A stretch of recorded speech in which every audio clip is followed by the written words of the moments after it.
नमस्कार दोस्तों, मैं कुणाल आपका स्वागत करता हूं। ये हमारे मध्यकालीन इतिहास के सीरीज का 26वां वीडियो है और आज का टॉपिक है मुग़ल प्रशासन। मुग़ल प्रशासन बड़ा ही महत्वपूर्ण टॉपिक है। यहाँ से पीसीएस और यूपीएससी के एग्ज़ाम में सीधे सीधे प्रश्न पूछे जाते हैं। और बात करें वर्तमान प्रशासनिक ढांचा का, तो इसके जो बीज हैं मुग़ल प्रशासन में छिपे हुए थे। ठीक है, तो आइए देखते हैं मुग़ल प्रशासन है क्या। मुग़ल प्रशासन का ढेर सारा तत्व स्वतंत्र भारत के प्रशासन में हमें दिखाई देगा और आज का जो भी प्रशासन है उसके जो नींव है, फाउंडेशन है, वो मुग़ल प्रशासन ने ही स्थापित किए थे। अगर मुग़ल प्रशासन की बात करें तो यह भारतीय, फारसी और अरबी तीनों प्रणालियों का समन्वय है जो मुग़ल प्रशासन के प्रकृति का निर्धारण करता है। इन तीनों प्रणालियों के समन्वय से मुग़ल प्रशासन का निर्माण हुआ है। उसके बाद मुग़ल प्रशासन का स्वरूप राजतंत्र था और धर्मतंत्र भी माना जाता है क्योंकि इनके शासन पर इस्लामिक प्रभाव भी हमें दिखाई देता है। सत्ता केंद्रीकृत थी, मतलब सेंट्रलाइज्ड थी, मतलब एक व्यक्ति के हाथों में सारी शक्तियाँ थी। मान के चलिए तो राजा सर्वोच्च होता था, ठीक है, जिसे हम लोग बादशाह या बादशाह कहते हैं। इसके ये जो राजा होता था ये एक प्रकार का न्यायाधीश भी होता था जो कि न्याय का काम देखता था। इसके साथ धर्म एवं राजस्व के मामले भी ये देखा करता था, यानी कि न्याय, धर्म और राजस्व के मामले में राजा का पूर्ण नियंत्रण था। मुग़ल काल में राजा के सलाहकार को वकील कहा जाता था। आप लोग याद कर लीजिएगा, ये काम आएगा, एग्ज़ाम में काम आता है। इसे ही वज़ीर भी कहा जाता था, वकील को ही वज़ीर कहा जाता था और वकील ही प्रधानमंत्री होता था। यानी कि वकील, वज़ीर और प्रधानमंत्री तीनों एक ही पद होते थे। जो ये अपना वज़ीर पद है, ये एक मंत्री पद होता था जो कि मुग़ल प्रशासन के शुरू से लेकर अंतिम तक, आखिरी तक ये पद मौजूद नहीं था। ठीक है, किसी किसी बादशाह के शासनकाल में ये मौजूद रहा है। वर्तमान में आधुनिक समय की बात करें तो जो प्रधानमंत्री होता है मूलतः सलाहकार होता है राष्ट्रपति का। राष्ट्रपति यहाँ पर राजा है और जो प्रधानमंत्री है एक वज़ीर है, ठीक है, या वकील है। तो आज से तुलना करें तो ये है, बट वास्तविक शक्ति आज वर्तमान में बात करें तो प्रधानमंत्री के पास होती है और ये राष्ट्रपति एक मोहरा का काम करते हैं। ठीक है, तो ये जो, लेकिन उस समय जो वास्तविक शक्ति है जो राष्ट्रपति को डिनोट कर रहा है वहाँ पर वो राजा हुआ करता था और इन्हीं के पास शक्ति होती थी, मतलब मुग़ल काल में। लेकिन वर्तमान परिप्रेक्ष्य में अगर समझे तो जो आधुनिक समय है प्रधानमंत्री मूलतः सलाहकार है राष्ट्रपति का, अगर ऐसी तुलना करें तो शक्तियों को हटाकर। ठीक है,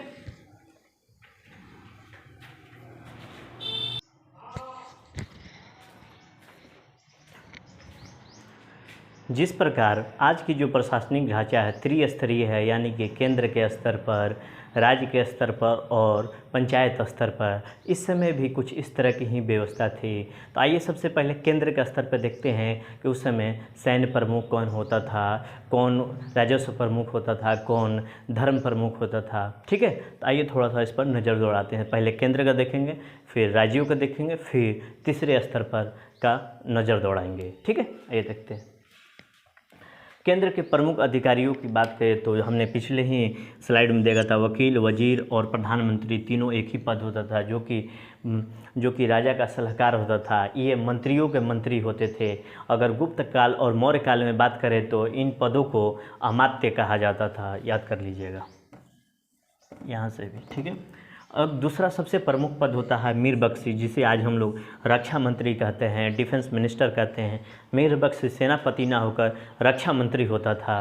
अमीर वर्ग के लोगों को यह पद दिया जाता था। जो मीर है अमीर का संक्षिप्त रूप है, जो मीर शब्द है अमीर का संक्षिप्त रूप है और अमीर का मतलब होता है नायक, नेता, प्रमुख और प्रधान। अमीर और मीर का बहुवचन उमरा होता है। अमीर या मीर का बहुवचन क्या होता है? उमरा, यानी कि बहुत से अमीरों का, बहुत से अमीर। यह शब्द अभिजात वर्ग का प्रतीक बन गया, एलीट क्लास का प्रतीक बन गया। ये समाज के विशिष्ट वर्ग होते थे, उच्च वर्ग होते थे, जिनका स्थान दरबार में हुआ करता था, समाज में इनका विशेष सम्मान हुआ करता था। और एक इसको अगर मीर बख्शी को तोड़े तो मीर का मतलब होता है प्रमुख, बख्शी का मतलब होता है सेना, यानी कि सेना का प्रमुख। ये जो मीर बख्शी होते थे ये गुप्तचर विभाग के भी प्रमुख होते थे तथा दरबार के भी हेड हुआ करते थे। सेना विभाग का ये प्रधान होते थे तथा सेना का भर्ती, रख रखाव, वेतन, उनका हुलिया, इन सब चीज़ों के लिए दिशा निर्देश जारी करने वाले मीर बख्शी ही होते थे। एक शब्द होता है सरखत, याद कर लीजिएगा, एग्जाम में पूछा गया है। सरखत एक ऐसा पत्र होता था जिसके माध्यम से सेना को वेतन दिया जाता था। सबसे पहले सरखत पर मीर बख्शी हस्ताक्षर करते थे, तभी भी सेना को वेतन दिया जाता था। उसके बाद अब सेना की बात करें तो सेना अलग अलग प्रकार के थी, जिसमें मनसबदारी के सैनिक थे, जो मनसबदार के सैनिक होते थे, अहदी सैनिक जिन्हें राजा के सैनिक कहा जाता था, पैदल सैनिक में दो प्रकार के होते, एक बंदूकछी जो बंदूक लिए होते थे, तथा शमशीरबाज, यानी कि शमशीर का मतलब होता है तलवारबाज होते हैं, तो ये होते थे। उसके बाद घुड़सवार सेना होते थे, जिसमें हमने पीछे ही देखा था, जिसमें 2 अस्पा और सिंह अस्पा बहुत ही प्रमुख होते थे। तथा अगला है हाथी सेना, तोपखाना तथा नौसेना भी थी। नौसेना उतनी मजबूत नहीं थी, इस कारण से ये जो मुगल थे अंग्रेज़ों के मजबूत नौसेना के समक्ष या फ्रांसीसियों के मजबूत नौसेना के समक्ष टिक नहीं पाए। ठीक है, तो आगे देखते हैं और भी इसके मुगल प्रशासन के अंदर और कौन कौन से महत्वपूर्ण पद हैं।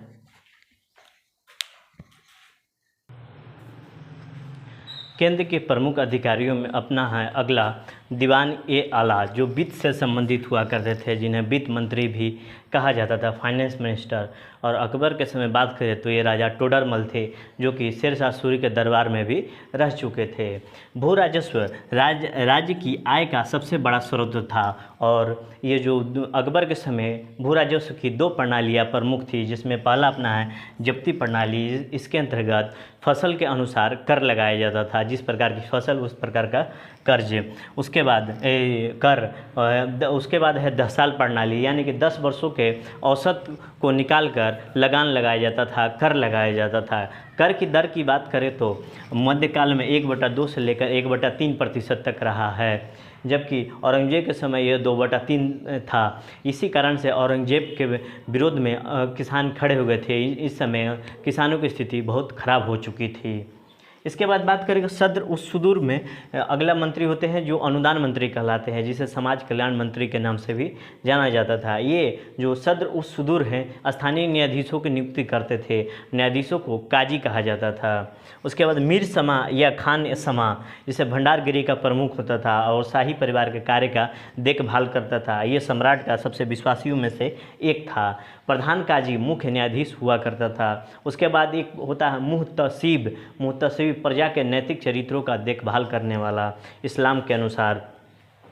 उसके बाद सद्र उस सद्र धार्मिक मामलों में सलाहकार, बादशाह का धार्मिक मामलों में सलाहकार को सद्र उस सद्र कहा जाता था। उसके बाद मीर आतिश, शाही तोपखाने का जो प्रधान होता था वो मीर आतिश कहलाता था। उसके बाद दरोगा या डाक चौकी जो गुप्तचर व्यवस्था का प्रधान होता था मीर बख्शी के बाद। ठीक है, तो इसको भी ध्यान रखेंगे। एक अगला अपना है मनसबदारी व्यवस्था, वो केंद्रीय स्तर पर, मैं उसको आराम से समझाता हूँ।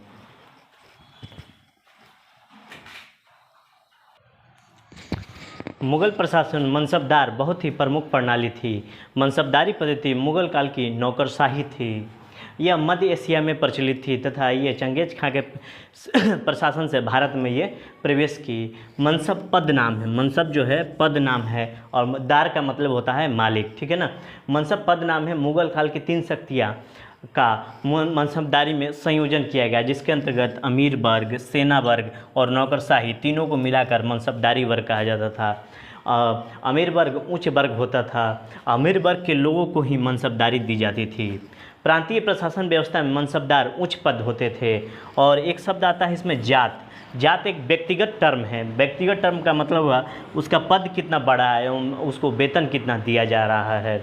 अगला है सवार। मनसबदार से कितने घोड़सवार रखे जाने की अपेक्षित है कि मनसबदार कितने घुड़सवार अपने पास रखेंगे। जितने ज़्यादा घुड़सवार रखेगा उसकी जात उतनी ही बड़ी होगी। जैसे कि जात बात करें कि 1000 से अधिक जात जो रहते हैं वो उमरा कहलाते हैं, और 5000 से जो अधिक जात रखते थे वो उच्च वर्ग में आते थे। और इस प्रकार राजा मान सिंह और अजीत कुका उच्च वर्ग के मनसबदार थे, और यहाँ तक कि अजीत कुका के पास 7000 की मनसबदारी थी। ये इन मनसबदारों को निश्चित संख्या में घोड़ा, सेना और सामग्री रखनी होती थी, और एक घोड़ा रखने वालों को निम्न सवार कहा जाता था। उसके बाद मनसबदारों को वेतन जागीर या ज़मीन के रूप में होता था, तो कभी कभी इन्हें नकदी वेतन भी दे दिया जाता था। इसके बाद देखेंगे कि मनसबदारों की कार्य के अनुसार उसकी पदोन्नति भी होती थी और अधोन्नति भी होती थी। और ये मनसबदारी जो पद था, मनसबदार जो पद था, वंशानुगत भी होता था और योग्यता के आधार पर भी होता था। तो ये रही केंद्रीय प्रशासन। अब आते हैं थोड़ा सा प्रांतीय प्रशासन में। प्रांतीय प्रशासन का थोड़ा सा डिवीज़न को देखते हैं।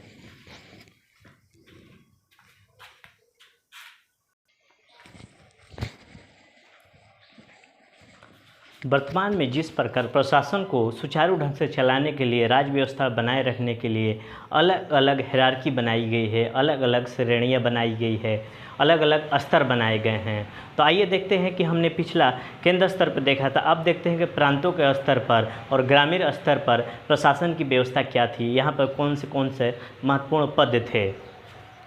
जो केंद्र है या साम्राज्य है उसको 4 भागों में बांटा गया, सूबा, सरकार, परगना, गांव, ठीक है ना। तो सूबा, जो प्रांतों को सूबा कहा जाता था, याद कर लीजिएगा, ठीक है। और अकबर के समय 15 सूबा की चर्चा की गई है, शाहजहाँ के समय 18 सूबा, औरंगजेब के समय 20 सूबों की चर्चा की गई है।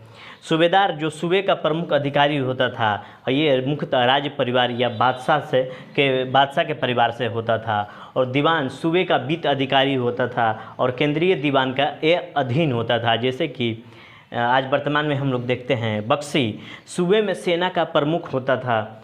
और यह इस समय यहाँ पर सूबा में न्याय सुरक्षा व्यवस्था होती थी, तो सुरक्षा व्यवस्था का देखभाल कोतवाल किया करता था। एक मिनट। उसी प्रकार देखें तो अगला पार्ट है अपना सरकार, जिसे जिला भी कहा जाता है, एग्जाम में ये पूछा जा चुका है।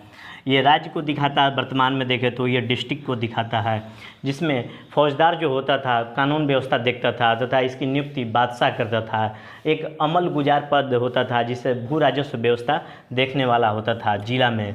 उसके बाद एक परगना होता था, परगना के सैन्य प्रमुख को सिकदार कहते थे। तो देखिए यहाँ सूबेदार, फौजदार और सिकदार। और गांव स्तर पर देखें तो ग्राम पंचायत के सदस्य प्रशासन व्यवस्था को देखा करते थे। ग्राम का मुख्य अधिकारी को खूत, मुकदम और चौधरी कहा जाता था तथा यहाँ राजस्व अधिकारी को पटवारी कहा जाता है। आइए कुछ प्रमुख शब्दावलियों को भी जान लेते हैं, उसके बाद हम लोग मुगल प्रशासन की भू राजस्व व्यवस्था में प्रवेश करेंगे। इसमें पहला अपना है खालिश क्षेत्र। इस खालिश क्षेत्र से सीधे सीधे आय शाही खजाने में जाती थी। अगला है अपना इनाम क्षेत्र, विद्वानों एवं पीरों को आय के लिए दिया गया क्षेत्र होता था। कानून व राजस्व लेखपाल तथा अगला है चौधरी, राजस्व संग्रह का प्रभारी होता था तथा शासन की भाषा मुगल काल की फारसी थी तथा ग्राम स्तर पर शासन की व्यवस्था, चाहे ग्रामीण स्तर पर भाषा स्थानीय या लोकल भाषा हुआ करता था। तो आइए देखते हैं मुगल काल के भू राजस्व व्यवस्था क्या थी। मुगल प्रशासन के अध्ययन करने के बाद आइए थोड़ा सा हम देखते हैं मुगल भू राजस्व व्यवस्था क्या थी, मुगलों के लिए रेवेन्यू का सोर्स क्या था। मुगल कालीन अर्थव्यवस्था का मूल आधार कृषि था, राजस्व का आधार भू राजस्व ही था। इसके अलावा दूसरे स्रोतों में बात करें तो सीमा शुल्क, उपहार और बंदरगाहों से शुल्क प्राप्त होता था। राजस्व का ये 4 स्रोत मुख्य स्रोत थे। भू राजस्व को मुगल काल में माल कहा जाता था, याद कर लीजिएगा, इम्पोर्टेंट है।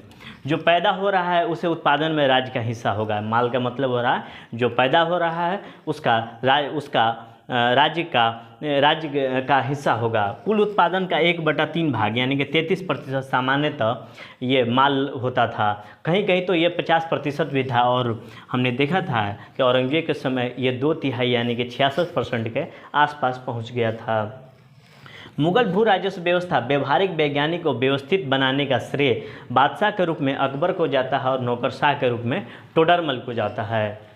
अकबर ने जो पद्धति लागू की थी वो करोड़ी पद्धति कहा जाता था। ये भी इम्पोर्टेंट है, आप लोग याद कर लीजिएगा। करोड़ी पद्धति यानी कि साम्राज्य को अलग अलग महकमे में बांट दिया जाता था। महकमे यानी कि परगने में बांट दिया जाता था और हर परगने से 1 करोड़ रुपया माल फिक्स कर दिया जाता था। 1 करोड़ रुपया दाम या माल फिक्स कर दिया जाता था। तो यही करोड़ी पद्धति था। तो क्वेश्चन पूछा जा सकता है कि करोड़ी पद्धति किसने लागू किया था? अकबर ने। मुगल भू राजस्व व्यवस्था का प्रथम चरण को देखें, इसके 3 चरण आएंगे। इसमें प्रथम चरण को देखें तो इसमें भूमि के भूमि का मापन किया गया। अकबर के समय भूमि का मापा गया, जिसे जरीब के माध्यम से मापा गया। भूमि को जरीब के माध्यम से मापा गया। आज भी हम लोग देखेंगे कि 2 बांस के बीच में लोहे की कड़ियाँ होती है, उसके माध्यम से भूमि का मापन होता था। उस समय भी इसी के माध्यम से यानी कि जरीब के माध्यम से ही भूमि का मापन हुआ। नापने की इकाई बिग्घा होती थी, ठीक है ना, आज भी है। नापने की इकाई बिग्घा होती थी। और भूमि का श्रेणीकरण किया जाता था, मतलब कि भूमि को एक जैसा नहीं माना गया कि भूमि एक जैसे, सभी भूमि एक जैसी नहीं होगी, इसलिए उसका श्रेणीकरण किया गया। बारंबारिता के आधार पर भूमि को 4 भागों में बांटा गया। इसमें पहला अपना है पोलज भूमि, यानी कि वर्ष में 2 बार फसल होती हो उसे पोलज भूमि कहते हैं। उसके प्रति भूमि 2 फसल लेने के बाद 1 वर्ष के लिए खाली छोड़ देना। तीसरी चाचर भूमि या छच्छर भूमि, जिसे 3 या 4 वर्ष के लिए खाली छोड़ना। और अगला अपना बंजर भूमि, जिस पर 5 वर्षों तक खेती नहीं हुई है। इन भूमि के आधार पर टैक्स या माल की उगाही की जाती थी। तो और भी देखते हैं अन्य चरण कौन कौन से हैं।